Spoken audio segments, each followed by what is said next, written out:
Hey, what's up, everybody, and welcome to episode 7 of the Idiotic Sports Talk. I'm your host, Liam Gavin, coming to you live from my kitchen. I was cracking up at something earlier. I really shouldn't be the one guy to laugh right now because my favorite basketball team, the Boston Celtics, is down 0-2 in the Eastern Conference Finals versus the Miami Heat. But I can't pass up on the opportunity to laugh when I see a team that's up 3-1, choke a series in the playoffs. That's always funny to me, especially when the team that choked was a heavy championship favorite. The Los Angeles Clippers were a big championship favorite in the beginning of the season. You'd figure Kawhi Leonard and Paul George teaming up would bring them a championship this year, or at least to a Western Conference Finals appearance, but nope. What the Clippers got instead was a second-round exit to the Denver Nuggets after being up 3-1. They needed one more game, and they couldn't close out the series.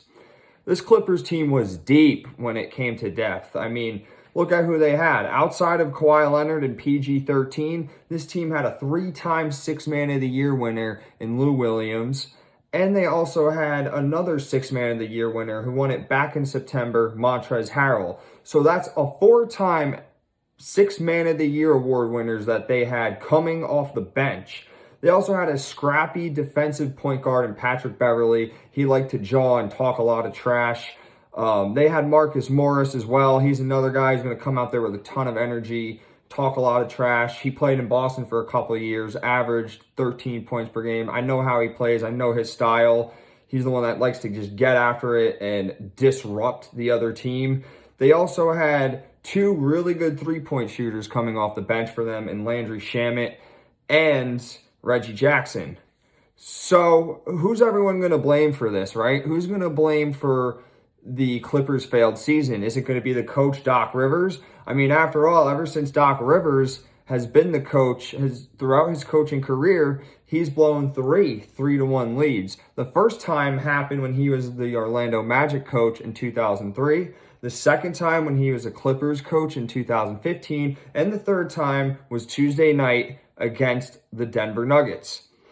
Do you blame the inconsistency of the bench? I mean, they didn't really show up at all this past series versus the Nuggets. Or how about blaming Paul George, PG-13, the guy who calls himself Playoff P, but then disappears in the playoffs? I mean, he took 115 shots, and he only made 50 of them from the field in this series. Also, in a crucial Game 7, he only shot 4 of 16 and only had 10 points. No, they're paying this guy $106 million to go 4 for 16 from the field and only get 10 points in a Game 7. Does Kawhi catch some of the heat and the blame as well? I mean, he did shoot 6 for 22 from the field and only had 14 points in a pivotal Game 7. Besides playing poorly in Game 7, I'd say Kawhi finally learned what it took to try to carry a team. Yes, you could argue that he carried the Raptors last season, but then again, you could also argue that the Raptors were playing better this season without Kawhi Leonard on their team. Kawhi averaged 24 points per game and 8 rebounds per game in this series versus the Nuggets. I said on a previous episode that the Raptors needed Kawhi, which is 100% true, but Kawhi also needed the Raptors. Kawhi on the Raptors was such a perfect fit for him. If he stayed in Toronto, I think they would have won the finals again and repeated as back-to-back champions, or they at least would have made the finals again. That team had chemistry and potential to repeat, but Kawhi decided to pack his bags for Los Angeles.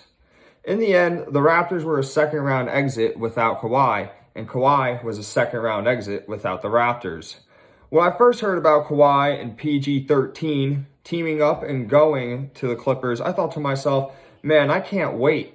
This is the perfect storyline, right? This is the perfect story for Clippers versus Lakers, Battle of LA. Two of the best players going at it, Kawhi versus LeBron James. This is to determine who the king of LA is. We even have two brothers, the Morris brothers, Marcus Morris of the Clippers versus his brother Markieff Morris of the Lakers, to see who's the better and more talented brother, right?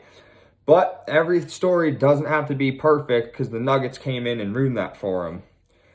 In a sense, the Clippers caught some karma for their actions. Players like Patrick Beverley, Montrezl Harrell, and Marcus Morris did a lot of trash talking in this series, especially to Nuggets player Nikola Jokic. And they also talked a lot of trash in the previous series to the Mavericks players, including their star, Luka Doncic. So I'd say karma came back around and bit them pretty bad once they blew a 3-1 lead. So this should be a lesson to the Clippers. Don't talk trash until the series is over and you have won that series as well.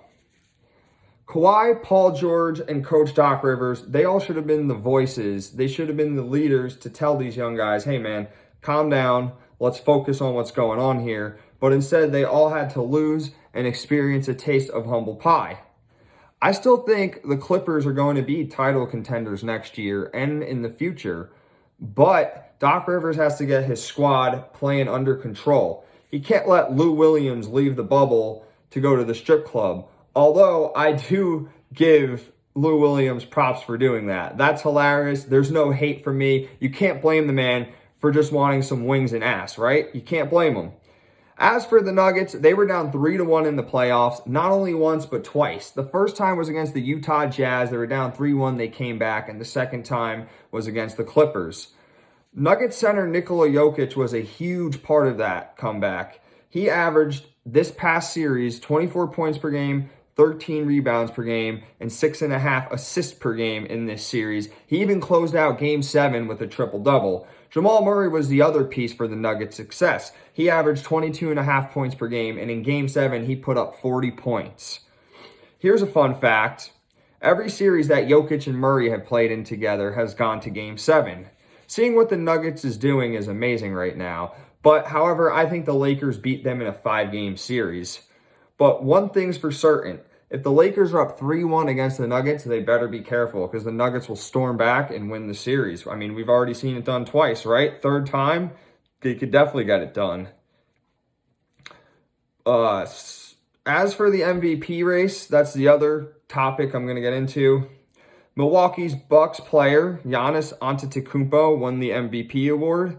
The Greek Freak averaged 29.5 points per game and a little over 13.5 rebounds per game. He also won Defensive Player of the Year in early September as well. Giannis definitely deserved this award, but not over LeBron James in my opinion. LeBron James is averaging 25 points per game, 7.5 rebounds per game, and a little over 10 assists per game. That's right, 10 assists per game. It's the first time in LeBron's career where he averaged 10 assists a game. He's all doing this at the age of 35. Like, to me, that's ridiculous. Show me another 35-year-old player who was doing what LeBron was doing. You really can't.